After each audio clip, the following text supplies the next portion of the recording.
अंधेरे कमरे में जब भव्या की चीखें गूंज रही थी, तब प्रशांत एक पुरानी हवेली के तहखाने में बंद था। आंखें खोलते ही उसे सबसे पहले रिया का चेहरा याद आया, जो कुछ घंटों पहले तक उससे शादी करने की कस्में खा रही थी। लेकिन अब सब कुछ बदल चुका था। भव्या को कमरे में बंद कर देना सिर्फ शुरुआत थी। बुआ और उनके बेटे रघु ने एक ऐसी साजिश रची थी जिसे सुनकर अच्छों की रूह कांप जाए।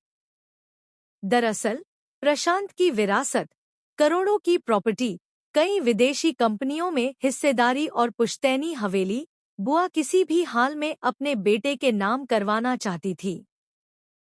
और इसके लिए प्रशांत का मरना जरूरी था।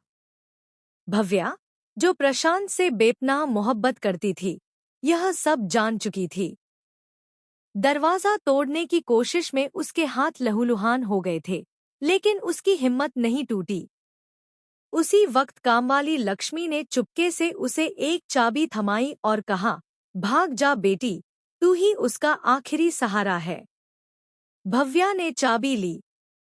आंखों में आंसू, दिल में आग, और वह दौड़ पड़ी हवेली की ओर। उधर तहखाने में प्रशांत को इंजेक्शन देकर बेहोश किया जा चुका था। रघु ने फोन कर बताया, सब कुछ सेट है। बस आधे घंटे में शव को एक्सीडेंट बनाकर खत्म कर देंगे। लेकिन नियति को कुछ और ही मंजूर था। भव्या दौड़ती हुई हवेली पहुंचती है।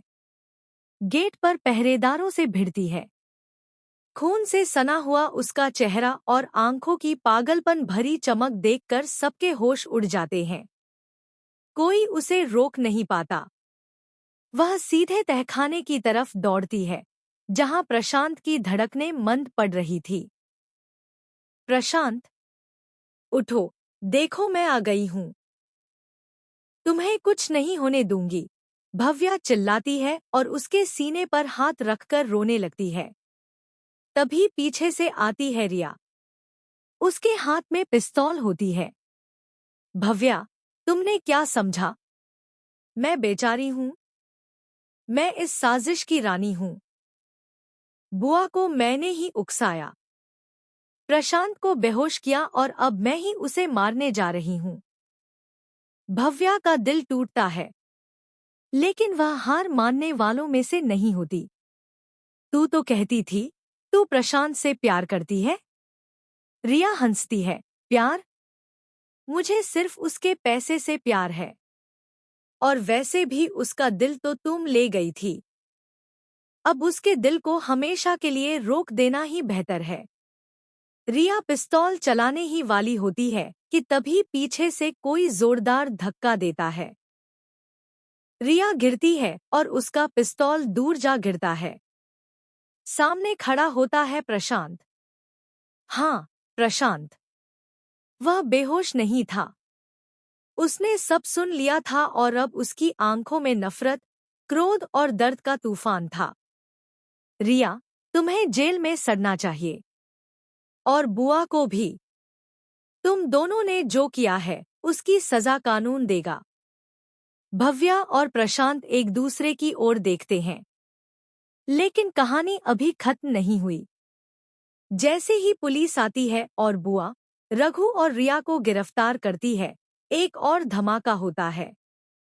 शरीर से खून टपकता हुआ आता है प्रशांत का जुड़वा भाई, रियान, जिसे सबने मरा हुआ समझा था, जो बचपन में ही गायब हो गया था।